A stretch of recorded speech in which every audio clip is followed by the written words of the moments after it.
Have you ever felt like you were born with a kind of vision that others seem to lack? Like you're watching a different version of the same world, one that feels painfully clearer, colder, and harder to unsee. You sit in a room full of people, and while they talk, laugh, and echo each other's ideas, something in you quietly drifts away, not because you're arrogant, not because you want to be distant, but because every word, every gesture feels like a mask over something you're not supposed to mention. This isn't imagination. This is what happens when perception sharpens past a certain point, when your awareness begins to reveal what others avoid. And that's when it begins, the quiet exile. Not with open rejection, but with subtle discomfort. A pause when you speak, a silence after your question. That look people give when they'd rather not go that deep. It's not that you said something wrong, it's that you said something true. And the truth rarely feels good in a world built on comfort. Schopenhauer didn't just understand this, he lived it. He believed that intelligence, real intelligence, is not a blessing, it's a burden. Because the more clearly you see the world, the harder it becomes to find peace within it. But why? Why does intelligence, more than charm, more than beauty, more than strength, provoke resistance? Because it threatens the thing people guard most, their illusion of knowing. You don't just bring new ideas, you bring doubt. You don't argue, you reflect. And in that reflection, they see what they didn't want to look at, their contradictions, their borrowed beliefs, their unexamined lives. You become a mirror, and mirrors are only welcomed when the image is flattering. Most people can admire someone physically strong, they can envy someone rich. But when they face someone intellectually awake, someone whose very being questions the rules, they don't admire. They feel attacked. It's not a battle of facts, it's a threat to identity. Because we don't define ourselves by our muscles or bank accounts. We define ourselves by what we believe. And when your questions shake those beliefs, even gently, you shake the foundation of who they think they are. This is why, throughout history, thinkers weren't just ignored, they were punished. Socrates wasn't executed for being wrong. He was executed for making people uncomfortable. Galileo wasn't imprisoned because he lacked proof. He was imprisoned because the truth he revealed came too early.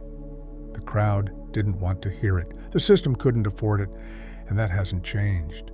You might not be silenced by force today, but you are silenced by indifference, by discomfort, by subtle rejection. You bring up a thought too complex, too unsettling, and the room shifts. The air changes. The topic moves on. That's not coincidence, that's defense. You didn't break the flow, you broke the illusion. This is why, for someone who sees too much, isolation isn't a choice. It's a consequence. Most people don't want to think. They want to feel safe. They want predictability. They want what Schopenhauer called the will to live, the drive toward pleasure, repetition, routine. But the thinker, they are cursed with the will to truth, a drive that doesn't stop when things get uncomfortable, a hunger that doesn't ease when the answers get darker. Where others see entertainment, the thinker sees distraction. Where others see success, the thinker sees delusion. Where others see belonging, the thinker sees the cost, conformity, dishonesty, compromise. And so the gap grows. You try to engage, you simplify your words, you downplay your insights, but the disconnect lingers because it's not about how you say things, it's about what you see. And what you see makes others uneasy, not because it's wrong, but because it's too real. And deep down, you feel it too, that weight of seeing too clearly, of knowing that most relationships are built on mutual pretending. That people say, "I'm fine," because they have to, not because it's true. That traditions are kept alive, not because they're right, but because they're familiar. That success, as defined by the world, often means being the best at ignoring what matters. So what do? Do you hide your mind? Do you dilute your questions? Do you shrink to fit? Number, you learn the first rule of being someone who sees too much. You don't need to be understood by everyone. Understanding is rare. Most people don't even understand themselves. So stop seeking crowds for conversations that only a few can handle. Learn to let silence speak for you. Let your distance protect your clarity. Not all withdrawal is weakness. Sometimes it's self-preservation. Because here's the hard truth. The more awake you become, the less company you will keep. But that doesn't mean you're alone. It means you're ahead. And for those who are ahead, loneliness isn't exile. It's altitude. There's a certain silence that only deep thinkers know. It's not the silence of peace or contentment. It's the silence that comes after you've said something real and watched the room go cold. The silence of conversations that stop, not because you've offended, but because you've exposed a truth, a contradiction, a deeper layer no one asked to see. It's in those moments that you realize people don't fear being wrong. They fear being seen. Schopenhauer understood this deeply. He saw human nature not as noble or enlightened, but as fundamentally irrational, driven by the will, a blind, restless force beneath the surface of every smile, every ambition, every tradition. And intelligence? True intelligence doesn't ride that wave, it questions it. It sees the cracks, it asks why, when everyone else is asking how. This is where the divide becomes real, because for most, reality is what makes them feel safe. But for the thinker, reality is what must be faced, even if it destroys the illusion of safety, especially then. That's why most people will never admit how much intelligence unsettles them. It's not that they hate the smart person, they hate what the smart person represents. Disruption, a reminder that the truths they've accepted might not be truths at all. So they mock, they minimize, they avoid. Not with open aggression, but with subtle shifts, quiet exits, forced laughter, and quick dismissals. And if you're on the receiving end of that, you begin to doubt yourself. You start to wonder, maybe I said too much. Maybe I'm the problem. But here's what no one tells you. You're not too much. They're just not ready. Society has created mechanisms to protect itself from discomfort. It rewards confidence, even when it's empty. It celebrates charisma, even when it lacks depth. It builds entire systems, schools, media, politics, not around critical thinking, but around compliance. This is why those who ask better questions often feel like misfits. Schools want students who memorize. Workplaces want employees who follow. Social spaces want people who echo. You don't have to be right. You just have to fit. And if you don't, you'll feel it fast. You'll be labeled as intense, too serious, negative, or hard to talk to. But what they really mean is, you made me think and I didn't like it. This is the hidden tax on depth, the price of not pretending. You lose ease, you lose popularity, you lose the comfort of saying what everyone wants to hear. But in return, you gain something far rarer, truth. And truth is lonely, not because others reject it, but because they run from it. Not everyone, but most. And the more you value it, the more you find yourself having to protect it, not in debates or arguments, but in how you choose when and where to speak. Because not all silence is suppression. Sometimes silence is respect for yourself, for the truth, for the futility of trying to explain depth to those who fear drowning in it. Schopenhauer didn't believe thinkers should water themselves down. He believed they should embrace solitude, not as a punishment, but as a privilege. He called it the natural habitat of the intelligent. And maybe that's what society misunderstands most, that the silence of a deep thinker isn't always sadness. Sometimes it's sovereignty, sometimes it's power. Because when you no longer need the world to agree with you, you begin to speak differently. You begin to live differently.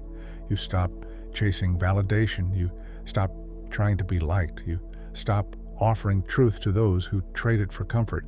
Instead, you start building a different kind of life, one where your mind isn't a burden but a compass, one where solitude isn't absence, it's alignment, one where loneliness isn't weakness, it's refinement. And over time, you realize something even deeper. You were never disconnected from others. You were just never connected to their illusions. You didn't lose them.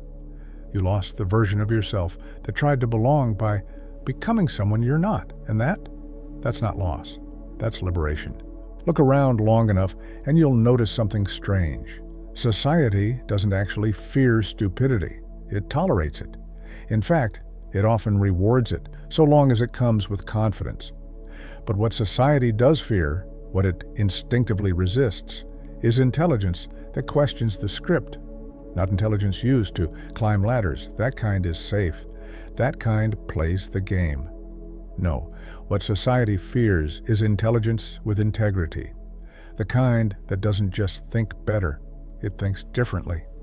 That's where the real tension lies, because society isn't designed to evolve through wisdom. It's designed to maintain stability. And thinkers? They don't stabilize. They stir. They unsettle. They ask the questions everyone else silently avoids. Why do we work like this? Why do we pretend this is normal? Why are we living lives that feel borrowed? These questions don't get applause. They get silence, resistance, even hostility. Because in asking them, you expose how fragile the system really is. This is why, when you think deeply, you don't just feel different. You become dangerous. Not to individuals, but to the structure, the script, the unspoken agreements holding everyone in place. Deep thinkers often find themselves confronting invisible walls, not locked doors, just subtle barriers.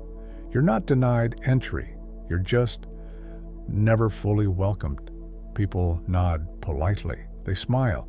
They might even agree, but they don't invite you in. Because inviting you in would mean making room for your questions. And they're not ready for that. So you begin to sense it, the pattern. Shallow ideas spread fast. Empty rhetoric gets rewarded. Politicians win not by speaking the truth, but by repeating what people already believe. Influencers rise by simplifying what should stay complex. Loudness becomes a substitute for insight. Meanwhile, depth struggles, nuance gets flattened. Honest doubt is seen as weakness, and you, if you refuse to simplify, find yourself watching from the outside as lesser minds command more attention. It doesn't feel fair, because it isn't. But it is predictable, because the crowd doesn't want to be awakened. It wants to be reassured. This is why Schopenhauer believed that intelligence doesn't guarantee influence. In fact, the more advanced your insight, the harder it becomes to express. The world demands clarity, but rejects the effort required to earn it. You're expected to compress your complexity into sound bites, to deliver truth without disturbing anyone's peace. But real insight doesn't fit into slogans. Real thinking requires discomfort. And discomfort, it doesn't trend. So what happens to the thinker? They're told they overthink, that they make things complicated, that they should just relax. These aren't observations, they're rejections, coded in concern. But what they're really saying is, please stop seeing through it all. It's easier for us when you don't.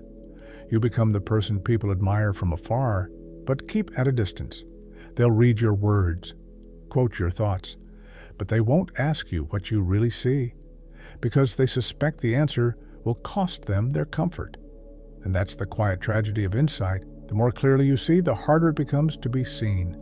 But here's what most never realize. The distance you feel from others is not a weakness. It's a sign that your vision has pierced the layer that most people live their entire lives inside of. That's not alienation, that's evolution. And while it hurts, while it can feel like exile, what you've gained in return is something far more valuable than popularity. Clarity. You no longer confuse applause with connection. You no longer believe agreement means understanding. You no longer chase the illusion of fitting in because you finally realized where you stand. And from here, you don't need the crowd to echo you. You need only a few who recognize the same fracture in the surface of things. People who don't just think like you, but feel the same chill when they look too closely at a world held together by stories no one dares to challenge. They're out there, maybe few, maybe far between. But like you, they're watching quietly, thinking deeply, and waiting for conversations that matter.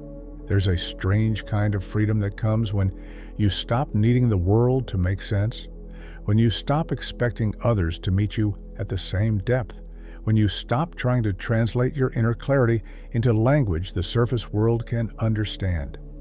It's a lonely freedom, but it's real. At some point, the thinker stops knocking, stops explaining, stops asking to be heard, not because they've given up, but because they've woken up. To this, the world doesn't need your agreement. It thrives in your compliance. But the moment you stop nodding along, the moment your silence becomes intentional, measured, watchful, the system notices. Not because you've said something outrageous, but because you didn't say what you were supposed to. And that's the quiet revolution of intelligence. It doesn't start with rebellion. It starts with stillness.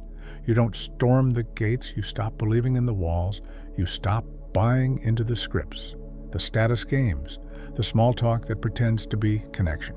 You stop feeding the culture that trades noise for thought, reaction for reflection, visibility for vision, and you begin to live differently, not louder, not bolder, but deeper. You observe longer before you speak. You let silence stretch without panic. You say, "I don't know," without shame. You no longer seek to impress, you seek to understand. And when you do speak, it lands differently, not because your voice is louder, but because it no longer needs to be. This is what terrifies society more than any intellect, any IQ, any argument. A mind that cannot be manipulated, a soul that cannot be baited, a person who sees clearly and moves quietly, because that kind of mind doesn't play the game, and without players, the game ends. But here's the twist. The more you detach, the more others start to notice. Not with praise, but with unease. They feel the weight of your presence without understanding why. They sense the difference, not in what you say, but in what you no longer need to say. You no longer need approval. You no longer need recognition. You no longer need to be seen to feel real. And that is the final severance, not from people, not from society, but from the need that kept you tethered to a world that could never hold you. That's when the thinker becomes an anomaly, not a rebel, not a hero, just untouchable. Because when you've stopped pretending, stopped performing, stopped chasing the warmth of the crowd, you begin to generate your own fire, and others feel it. Some resent it, some retreat from it. But a few, the rare few, they draw closer, not because they want to consume your light, but because they recognize it. They've felt the same exile, asked the same questions, carried the same ache. And in that quiet convergence, in a moment, without performance or pretense, you find what you were never sure existed, understanding, not the mass-produced version, not the kind that fills comment sections or wins arguments, but the real kind, the rare kind, the kind that says you're not alone. And maybe that's the only comfort the deep thinker really needs, not to be embraced by the crowd, but to be seen, truly seen, by even just one other mind that knows how heavy awareness can be. So no, you're not broken, you're not cold, you're not arrogant, you're simply awake. And being awake in a world built on dreaming comes with a price, but it also comes with a gift, one that no one can take from you, the freedom to see clearly and the strength to carry what you see. If you've ever felt the weight of that clarity, if you've ever asked yourself whether it's worth it, if you've ever chosen truth over comfort, even when it cost you everything, then you already know. You don't belong in this world as it is, but maybe, just maybe, you're here to help shape what it could be. There comes a moment in every thinking person's life, a moment no one prepares you for. It doesn't arrive with a flash of insight or a dramatic realization. It arrives quietly, like the sound of something breaking, not outside, but within. You're sitting among people. You hear them laugh. You watch them talk, share, nod, agree. But suddenly, none of it makes sense. The words seem pre-written. The reaction's automatic. The whole interaction feels like a loop you've seen 1,000 times.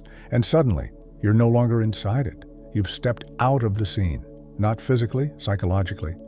And in that space, between participation and observation, You feel the weight of your own awareness, not as a gift, not as a weapon, but as a fire that refuses to go out. That's the moment the mask finally peels off, not from them, from you, because up until that point, you were still hoping to connect, to explain, to find that rare alignment. But now, you realize some things can't be explained. They can only be carried, alone. This isn't bitterness, it's clarity, and it changes everything. You stop waiting for understanding. You stop scanning the room for resonance. You stop hoping that someone will ask, "What do you really think?" and mean it. Because by now you've realized most people don't want to know what you really think. They want you to say what keeps the peace, what confirms the script, what doesn't make them look inward. This is the deep irony of being intelligent in a social world. You see through the act, and because you see it, you can't play it. Not convincingly, not for long. You can mimic it, smile when expected, laugh at the rehearsed jokes, make surface-level comments about news, weather, or plans. But all the while, a second voice runs inside you. The voice of your actual mind, the one that whispers, "None of this is real, none of this is truth." That's the burden, but also the superpower, because once the illusion is shattered, something else emerges. Focus, not the kind that comes from discipline, the kind that comes from detachment. You're no longer entangled in what people think of you. You're no longer trying to win them over. You're no longer seeking permission to be whole. You start living in a different rhythm, slower, sharper, intentional. You read not to impress, but to understand. You create not for applause, but because there's something inside you that needs to be spoken, whether or not it's received. You listen differently. You ask questions that aren't meant to lead conversations, but to open them. You stop fearing silence. You start hearing it speak back. This kind of existence, unhooked from validation, rooted in perception, is terrifying to the collective. Because it cannot be predicted, it cannot be sold to, it cannot be controlled. You've become what Schopenhauer feared and admired, a sovereign thinker, one who no longer belongs to the herd, not a rebel in appearance, a rebel in presence, not loud, not angry, just deeply unwilling to lie. And this unwillingness is radioactive. Even in silence, it disrupts. People don't know why they feel uncomfortable around you. They just do. Because your very being holds up a mirror to everything they've ignored, to everything they've buried in routine, dopamine, and distraction. But this isn't about superiority. This isn't about being better. It's about being awake in a dream society doesn't want to leave, and when you're awake, surrounded by sleepwalkers, you have a choice. Do you scream? Do you shake them? Or do you walk quietly towards your own kind, leaving a breadcrumb trail behind you just in case one of them decides to open their eyes? That's the role of the thinker in a world built to suppress thinking, not to save the masses, but to keep the flame alive, to think clearly in a fog of noise, to live truthfully in a theater of performance, to create without needing consensus, to seek out the rarest kind of connection, not popularity, but mutual perception. And yes, that path is lonely, but it's also luminous. Because while others are consumed by the moment, by trends, by image, by noise, you are building something real, a life not based on belonging, but on becoming. So if you're still asking, why do I feel so disconnected? Why do I walk alone? Why do I see things no one talks about? The answer is not that you're lost. The answer is you've started to see clearly. And in a world that runs on illusion, clarity will always cost you, but it also frees you. And with that freedom, the path appears, not easy, not safe, but yours. Keep walking.